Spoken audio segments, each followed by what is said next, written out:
from Louisiana. Thank you, Mr. Chairman. Ms. Romero, I know you've read the Cleary-Gottlieb report. Is that correct? Yes, Senator. I watched a lot of powerful people in this town try to cover it up. They said, oh, it's bad, but don't worry. The FDIC chairman will fix it. This was the same FDIC chairman who had been at the agency since God was a corporal and under whom all this stuff happened.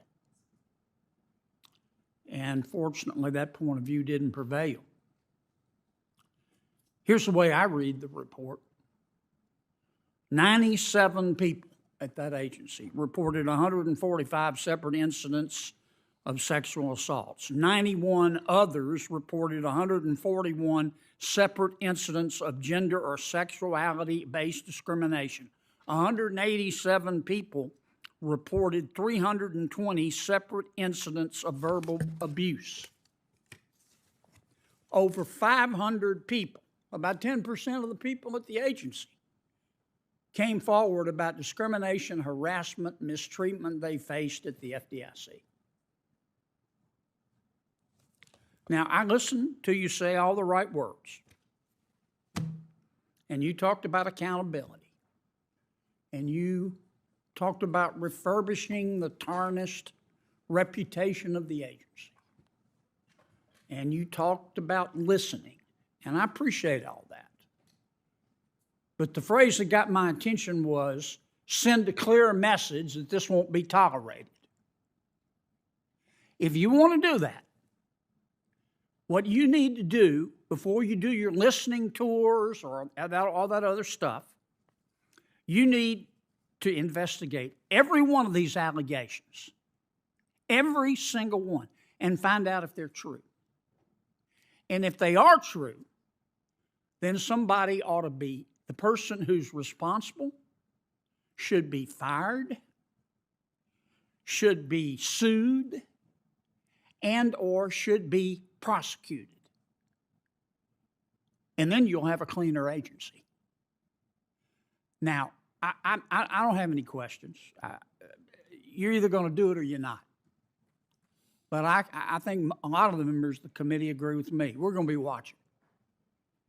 Every time the FDIC comes before the banking committee, as long as I'm on it, I'm going to ask. What happens when a U.S. senator walks into a hearing and refuses to play politics? You get fireworks. In today's explosive Senate Banking Committee exchange, a Louisiana senator confronted federal officials over two massive issues: shocking misconduct allegations inside the FDIC, and a climate disclosure rule that could cost American businesses billions. This wasn't polite back and forth. This was direct, sharp, and relentless. Let's break it all down. I'm going to ask you about progress with specificity. Ms. Crenshaw, this climate risk disclosure rule that you're so proud of, how much is that going to cost the companies that you regulate? Senator, on a per issuer basis over 10 years, I think the economic analysis was roughly $250,000 to $750,000 on a per issue basis over 10 years. What's the total cost, please? I don't know the total cost. Do you have no idea? Well, it's going to depend very much on the individual issuer. So you impose this rule on every single entity that you regulate and you don't know the total cost?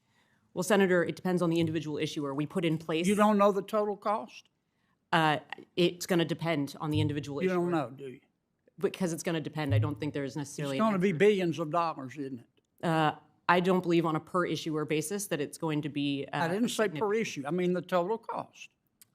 Senator, it's going to be billions of dollars, isn't it? I don't know, Senator. Yeah, it is. And you know it is. How much, after asking all these businesses to spend billions of dollars, how much is that going to lower world temperatures? I don't know. It's not designed to lower temperatures, Senator. It's designed to give investors information so that they can assess Why don't risk. you just send them an email? Well, I think there's a lot of securities laws that would prohibit us just sending an Let me email. be sure I understand. You voted to spend, look, we all want clean air and bright water. You voted to spend, to require the people regulated and the entities regulated by the FDIC billions and billions of dollars, even though you can't say really how much it's going to cost. You're just going to make them do it. And you can't tell me today how much it's going to lower world temperatures? Again, that's not what the rule's designed for, Senator. Well, what's it designed for? It's designed To harass people? to give investors information to Virtue assess risk, signaling? to appropriately allocate their capital as they see fit. I mean, this is insanity. You have a personal supply chain. Suppose we passed a law that said periodically you've got to report personally the carbon emissions of the people who make all the clothes you buy. You buy clothes, don't you? I do, Senator. And the car you drive, and the house you live in, and the food you eat. How much do you think that would cost? We carved out all of the smaller entities, EGCs, SRCs, from the final rule to ensure If you that think everybody ought to report, why don't you make this rule applicable to everybody at the SEC personally and see how they like it? Again, we carved out the smallest. We took into account the comment file, and we tried Tell me to again how appropriately much this balance is it. going to lower world temperatures. I don't know if I remember asking. I think you know the answer to that, Senator Kennedy. Thank you. Zero. Your time has expired. Senator Cortez Masto is recognized. Thank you, Mr. Chair. Ms. Crenshaw, unfortunately, you weren't able to answer.